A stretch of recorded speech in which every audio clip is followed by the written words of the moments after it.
everyone. Tonight we will be reading chapters 19 through 21 of One District, One Book, Save Me a Seat. Chapter 19, Ravi. My day is getting better by the minute. First, Mrs. Beam had liked the non-Katatis. Then she was impressed when she noticed how far I had read ahead in Bud Not Buddy. Now it is time for gym class. I was junior school sports captain at Vidya Mandir last year, even though I was only in 4th grade. If American gym is anything like PE in India, then my troubles will soon be over. I looked down at my clean white shoes. Das Sir, my PE teacher at Vidya Mandir, would be pleased. Every day before class, he lined us up and checked our shoes. They must be pure white, he insisted. Thanks to Amma and her polishing skills, mine were always as white as snow. Das Sir would sit in the shade of his favorite neem tree and tell us to start with some drills, stretching exercises, jumping jacks, and one round of running. I always finished first. Pramod, a close second, and Ramaswamy, the poor sod, came dead last every time. He was slow not only in reading, but at everything else as well, including running. Das Sir had no patience for him. Ramaswamy had such a big belly that when he tried to touch his toes, he would bend his knees and Das Sir would give him a whack with a neem twig. We all laughed our heads off when he howled. After the drills, before we played cricket, Das Sir would send Ramaswamy off with the girls to play throw ball, or tennis-quoit, or koho-koho. The gym teacher at Albert Einstein Elementary School was called Coach Victorine. He has a funny nose and no mustache, but he dresses exactly like Mr. Das. White shirt and black tracksuit bottoms. I am looking forward to impressing him and everyone else with my skills. Coach Victorine leads us out onto a large grass field behind the school. He has a canvas bag containing several metal bats and some large yellow balls. I've never played American baseball, but I imagine it's a lot like cricket. I feel a bit nervous, but how hard can it be? I expect we will begin with some drills and running, but instead, Coach Victorine chooses Dylan and a girl named Jasleen to be captains and tells them to pick their teams. Do the girls play too? I ask the boy standing next to me. He's the one who rides my bus, whose name is Tim or Jim. Yep, he says. Playing against girls is going to be easy peasy. Jasleen picks first. She chooses a girl called Amy. I wave at Dylan to get his attention, then point to myself. I was first batsman at Vidya Mandir, I call out. I want him to know I won't let him down if he picks me. He chooses a boy named Robert instead. I was sure he would pick me first, but I remind myself that Dylan doesn't know anything about my athletic abilities or that I am a champion cricketer. It's Jasleen's turn to pick again. I'll take you, she says. At first, I think she is pointing at the girl standing in front of me, but instead she has picked me. I can't believe I'm going to play my first game of American baseball on a team made of girls. This is all Miss Frost's fault. If she hadn't made me go to the resource room yesterday, Dylan and I would have had lunch together. I would have told him about the Gold Cup I won last year for scoring 2 centuries in our final cricket game. He would have picked me first for his team today, and together we would have beaten the other team hollow. Jasleen chooses a few other boys for her team as well, so at least I am not alone. Dylan will be surprised when he sees how well I play. I predict he will regret not picking me first. It's time to warm up, so I grab one of the bats and give a good hard swing. Baseball bats are quite different from cricket bats, and I want to get a feel for it before the game starts. The next thing I know, Coach Victorine is screaming his head off at me.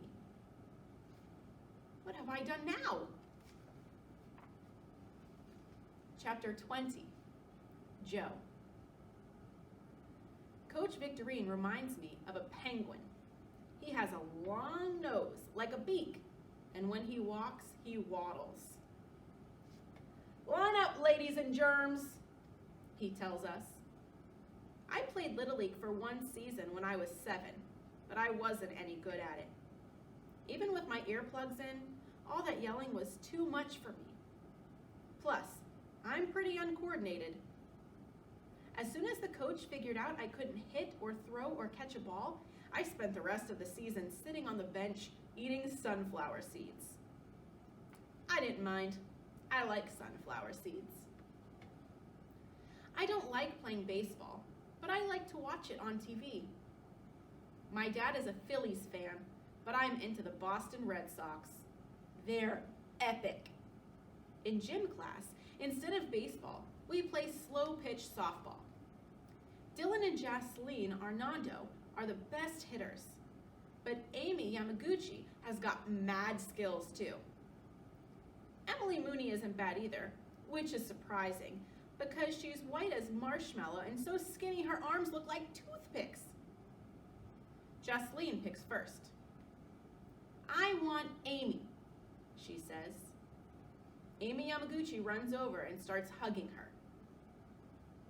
This is baseball, girls, squawks Coach Victorine. Not a slumber party. Ravi is pointing to himself, trying to get Dylan to pick him, but Jasleen picks Ravi instead. He is so shocked, he looks like he's about to pass out. Jasleen probably chose him because she feels sorry for him. Girls do junk like that. Dylan and Jasleen go back and forth picking teams until finally Henry Futterman and I are the only ones left. Henry is as uncoordinated as I am. Plus, he plays violin. So his mom wrote a note to Coach Victorine saying Henry's not allowed to climb a rope or catch a ball or anything else that might hurt his fingers. I'll take Futsie, says Jasleen, pointing at Henry. So I end up in the last place on earth I want to be. Dylan's not too happy about it either. If we lose because of you, you're gonna be sorry, Pud, he tells me. We start tossing the ball around a little to warm up, and all of a sudden, Coach Victorine starts yelling at Ravi. No rec specs, no ball, no exceptions. Excuse me? Says Ravi. I don't understand. You can't wear your glasses when you play ball, kid. It's a lawsuit waiting to happen. In India, I always wore my glasses when we played cricket, Ravi says. Well, in case you haven't noticed, this is New Jersey, kid. You need to go to the eye doctor and get yourself a pair of rec specs, like those.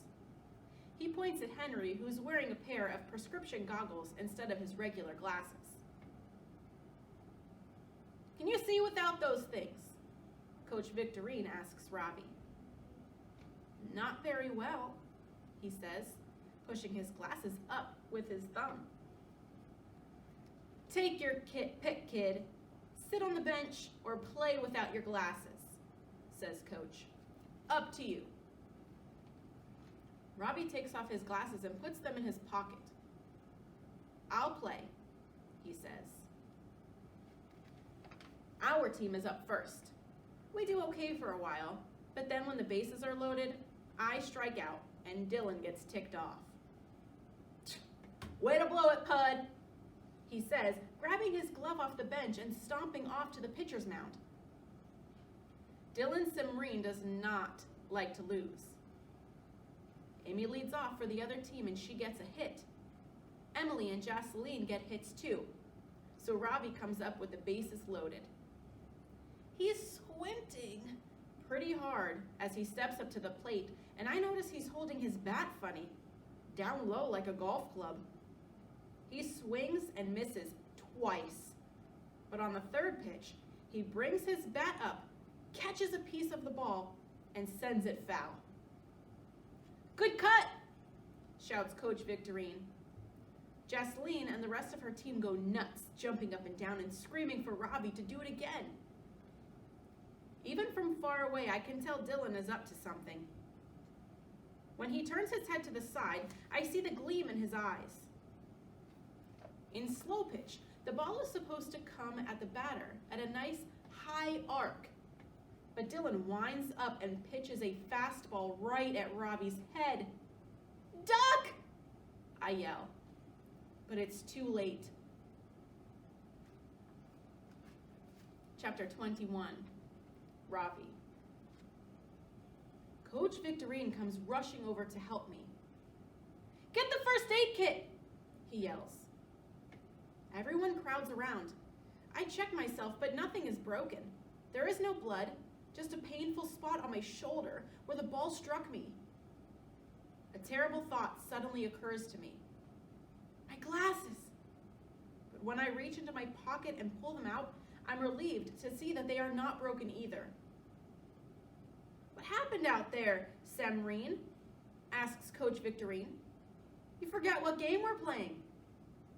"Sorry, Coach," Dylan says. "The ball must have been wet or something. It just got away from me. I didn't mean to hit him, honest." "It's nothing," I say, standing up and brushing myself off. "Please, can I bat again?" But Coach Victorine won't allow it. "How about you take your young friend here down to the nurse's office so she can look over him?" he tells Dylan. We don't want to take any chances. As Dylan and I walk to the nurse's office, it seems I do most of the talking. I have so much I want to say. "Can you believe Mrs. Beam thinks I need special help?" I laugh. "Ridiculous! You saw my Vedic math. Does she think I'm like Ramaswamy?" "Who?" asks Dylan. "He was a boy at my school in India who couldn't read. Does she think I'm like him? Or Bigfoot? All he did when we were in the resource room yesterday was talk about candy and look at sports magazines." "Make sure to tell the nurse it was an accident," says Dylan. "I didn't hit you on purpose." "No worries, man," I tell him. "Do you know Kapil Dev, the famous Indian cricketer? He came to Vidya Mandir as the chief guest at our sports day last year. My best friend, Pramod, and I had our picture taken with him. When you come to my house, I'll show you.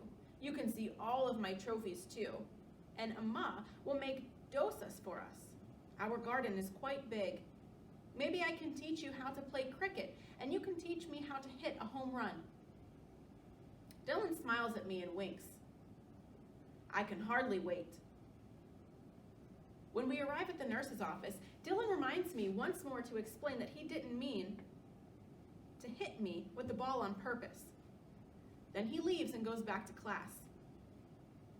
The nurse gives me an ice pack for my shoulder and tells me to lie down on a cot and rest. I close my eyes for a while, and when I open them again, there's a girl in a green uniform standing in the doorway, holding my backpack and jacket. She's from my class, but I don't remember her name. "Mrs. Beam told me to bring Ravi's stuff in case he has to go home early," she tells the nurse. "I'm fine," I say, sitting up. "I don't need to go home." The bell rings, and fifth graders start coming down the corridor toward the lunchroom. The girl in the green uniform puts my things on a chair and leaves. "Please," I beg the nurse, "can I go to lunch now?"